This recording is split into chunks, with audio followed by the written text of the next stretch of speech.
Start, if I may, with those on the phone and then come to those in the room. Tamsin? Thanks, Minister. Just two questions. Just about this case of the airport worker in New Zealand. How concerned are you about that? Have you received a briefing about that from your New Zealand counterparts? And secondly, today the acting Premier in Victoria announced that later this week they're expecting to go to 100% capacity at the footy. As a Victorian, what's your reaction to that? Well, firstly, let me say about the footy, I could not be happier. That's based on medical advice, and what it does is it says that the MCG for Anzac Day or for the Melbourne-Richmond clash on Anzac Day Eve, for which I'm hoping there may be a Richmond victory, could have up to 100,000 people.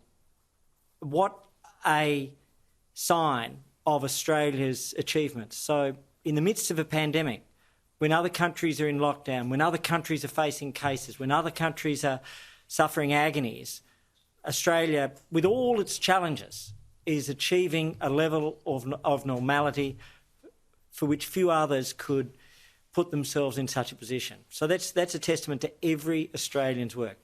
Secondly, with regards to New Zealand, I've been briefed by my counterpart, New Zealand Minister Chris Hipkins. I've also been briefed by the Chief Medical Officer of Australia. The advice from the CMO accords with everything that the New Zealand Prime Minister Ardern has said, and that is that this is a case of a fully vaccinated airport worker.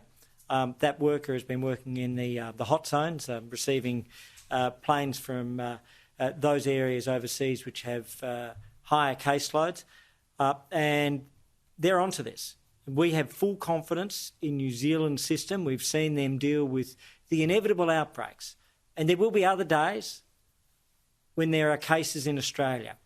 We saw the outbreak recently in Queensland and New South Wales, 2 states, and yet we were able to deal with it. So we know how to deal with this. New Zealand knows how to deal with this. And the advice I have from the Chief Medical Officer, who had been in a meeting with the Medical Expert Panel or Australian Health Protection Principal Committee today, is they're watching New Zealand, but that they have high confidence that New Zealand has this in train. And, of course, given that the worker has been vaccinated, that will play into how they assess the case and the transmission capability. But the worker's done everything right. The New Zealand system has picked up a case, and we know that we have a highly infectious disease but highly developed containment systems in both New Zealand and Australia. Madura.